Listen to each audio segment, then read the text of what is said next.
بسم اللہ الرحمن الرحیم۔ یہودی ہمیشہ سے ہی مسلمانوں کی مخالفت کرتے آ رہے ہیں۔ چند مدت پہلے کی بات ہے کہ یہودیوں نے سعودی عرب کے حکمرانوں سے درخواست کی کہ ہم فرعون کی لاش کو خانہ کعبہ میں لا کر ایک تجربہ کرنا چاہتے ہیں۔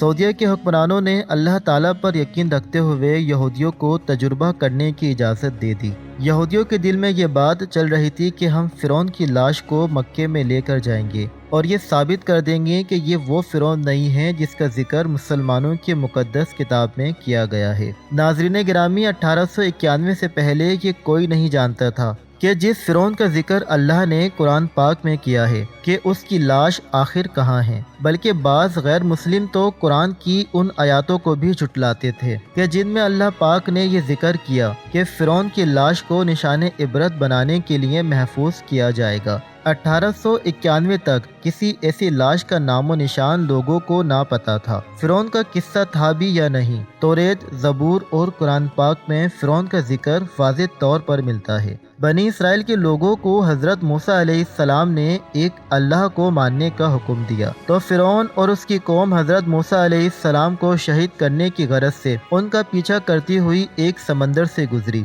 تو حضرت موسیٰ علیہ السلام اور ان کے ساتھی جب سمندر سے گزر گئے، پھر فرعون اور اس کی قوم سمندر کے درمیان پہنچی تو اللہ تعالیٰ نے سمندر کو حکم دیا کہ آپس میں مل جائے، تو فرعون اور اس کی قوم سمندر میں ڈوب کر مر گئی۔ اس قصے کے بارے میں بائبل اور توریت میں فرعون کے ڈوبنے کے بعد کا کوئی ذکر نہیں ملتا، جبکہ قرآن پاک میں اس کا ذکر واضح طور پر پایا جاتا ہے۔ قرآن پاک کی سورہ یونس آیات نمبر 92 میں فرعون کے مرنے کے بعد کچھ اس طرح سے ذکر کیا گیا ہے: بس ہم تیرے بدن کو سمندر سے نکال کر محفوظ کر لیں گے تاکہ تو بعد میں آنے والوں کے لیے عبرت بن جائے۔ آج سے تقریباً 3500 سال پہلے کی بات ہے کہ فرعون کے ڈوب کے مرنے کے بعد سمندر نے فرعون کی لاش کو اللہ تعالیٰ کے حکم سے باہر کنارے پر پھینک دیا۔ باقی پوری قوم کا کوئی علم نہ ہوا کہ ڈوبنے کے بعد وہ کہاں گئی۔ ایک دفعہ ایسا ہوا کہ مصری شہر وہاں سے گزر رہا تھا کہ اس کی نظر فرعون کی لاش پر پڑی تو اس نے فرعون کی لاش کو پہچان لیا۔ اس نے فرعون کی لاش کو فرعون کے شاہی محل میں پہنچا دیا۔ درباریوں نے فرعون کی لاش کو مسالہ لگا کر بڑے اچھے اور عمدہ طریقے سے بند کر کے محفوظ کر لیا۔ فرعون کی لاش کو مسالہ لگاتے ہوئے ان سے بڑی غلطی یہ ہوئی کہ فرعون تو پہلے ہی سمندر میں ڈوب کر مرا تھا۔ سمندر میں کافی عرصے رہنے کی وجہ سے اس کی لاش میں سمندر کے نمکیات کی تہ جم گئی تھی۔ مصریوں نے اس تہ کے اوپر ہی نمکیات لگا دی۔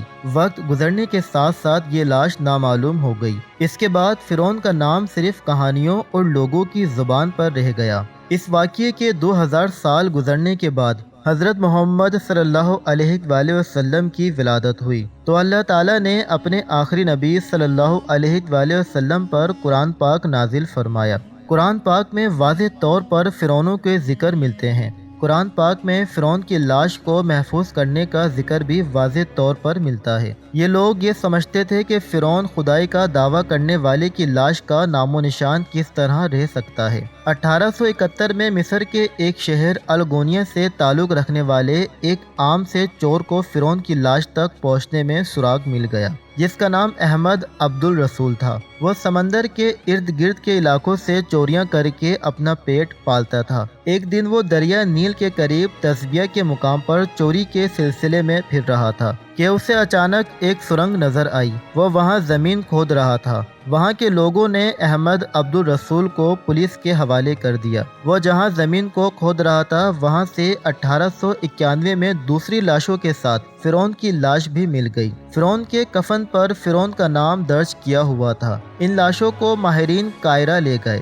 ماہرین ان لاشوں پر تجربہ کر رہے تھے کہ ان کو فرعون کی لاش پر سمندر کی نمکیات کی تصدیق ہو گئی۔ ماہرین کے ذہن میں یہ بات آئی کہ یہ وہی فرعون ہے جس کو اللہ تعالیٰ نے سمندر میں غرق کر دیا تھا۔ یہ خبر دنوں میں ہی ایسی پھیل گئی جیسے آگ پھیلتی ہے۔ اس کے بعد دنیا کے نامی گرامی ماہرین نے اس لاش پر تجربات کیے تو سب نے اس لاش کو فرعون کی لاش تصدیق کیا۔ سب سائنسدانوں نے تحقیق کر دی کہ ان سب لاشوں میں صرف فرعون کی لاش پر سمندری نمکیات کی تہ جمی ہوئی ہے۔ اس کے بعد اس لاش کو حضرت موسیٰ علیہ السلام کے دور کے فرعون کی لاش درجہ دے کر میوزیم میں رکھ دیا گیا 1992 میں جب فرعون کی لاش خراب ہونے لگی، اس وقت کے مصری حکمرانوں نے فرانس کے حکمرانوں سے اپیل کی کہ فرعون کی لاش خراب ہو رہی ہے، اس لاش کو خراب ہونے سے محفوظ کیا جائے۔ اس کی لاش محفوظ کرنے کے ساتھ ساتھ اس کی موت کی وجوہات کے بارے میں بھی تصدیق کی جائے۔ فرانس والوں نے کہا کہ فرعون کی لاش کو فرانس پہنچا دیا جائے۔ جب فرعون کی لاش کو فرانس پہنچایا گیا، فرعون کی لاش کا استقبال کرنے کے لیے فرانسیسی صدر خود بھی ایئرپورٹ پر آیا ہوا تھا۔ فرانسیسی فوج نے فرعون کی لاش کو سلامی دی۔ فرعون کی لاش کا استقبال اس طرح کیا گیا جیسے کسی زندہ بادشاہ کا کیا جاتا ہے۔ اس کے بعد فرانسیسی صدر نے فرعون کی لاش کو تجربے کار سائنسدانوں اور اعلیٰ ڈاکٹروں کے حوالے کر دیا۔ جدید آلات کے ذریعے لاش کا پیچیدگی سے تجربہ کیا گیا تو ماہرین کو معلوم ہوا کہ فرعون کی لاش میں سمندری اثرات اب تک بھی موجود ہیں۔ یہ مرنے والا بھی پانی میں ڈوب کر مرا ہے۔ اس ٹیم کے ہیڈ ڈاکٹر موریس تھے۔ ڈاکٹر موریس کے لیے یہ حیران کن لمحات تھے کہ ایک بادشاہ کی موت، وہ بھی پانی میں ڈوب کر، کیسے ہو سکتی ہے۔ تو اس ڈاکٹر نے مزید تصدیق کی تو اس کو معلوم ہوا کہ اس فرعون کے بارے میں مسلمانوں کی کتاب قرآن پاک میں تفصیل کے ساتھ اس کا ذکر کیا گیا ہے۔ اس ڈاکٹر کو علم تھا کہ جس شہر سے یہ لاش ملی ہے وہ اسلامی ملک ہے۔ وہ ڈاکٹر اس لاش کے بارے میں قرآن پاک میں ذکر کو تفصیل کے ساتھ پڑھنے کے لیے مصر کے سائنسدانوں کے پاس پہنچ گیا۔ مصری سائنسدانوں نے فرانسیسی ڈاکٹر کو قرآن پاک کی سورہ یونس کا ترجمہ سنایا، جس میں فرعون کا سارا واقعہ درج تھا، جس میں اللہ تعالیٰ کا ارشاد تھا کہ میں فرعون کی لاش کو بعد میں آنے والوں کے لیے عبرت کا نشان بنا دوں گا۔ یہی وجہ ہے کہ فرعون کی لاش کو ایک میوزیم میں رکھا گیا ہے کہ یہ قیامت تک دوسروں کے لیے عبرت کا نشان بنی رہے۔ جب فرانسیسی ڈاکٹر نے قرآن پاک کی آیات کا ترجمہ سنا تو پکار اٹھا کہ اللہ تعالیٰ ایک ہے، وہی سب کو پالنے والا ہے، وہی سب پر قادر ہے، اللہ تعالیٰ سچا ہے، حضرت محمد صلی اللہ علیہ وآلہ وسلم سچے ہیں، قرآن پاک سچا ہے۔ فرانسیسی ڈاکٹر نے کلمہ پڑھا اور مسلمان ہو گیا۔ یہودی شروع سے ہی مسلمانوں کی مخالفت کرتے آ رہے ہیں۔ یہی وجہ تھی کہ وہ اس فرعون کی لاش کو یہ ثابت کرنا چاہتے تھے کہ یہ فرعون نہیں ہے، قرآن پاک میں غلط ذکر کیا ہے۔ یہودی اس بات کو واضح کرنا چاہتے تھے کہ فرعون اپنے زمانے کا خدائی دعویٰ کرنے والا شخص ہے، ہم اس کو خانہ کعبہ میں لے کر جاتے ہیں، کیا اللہ تعالیٰ اس کی لاش پر کوئی اثر ڈالتا ہے؟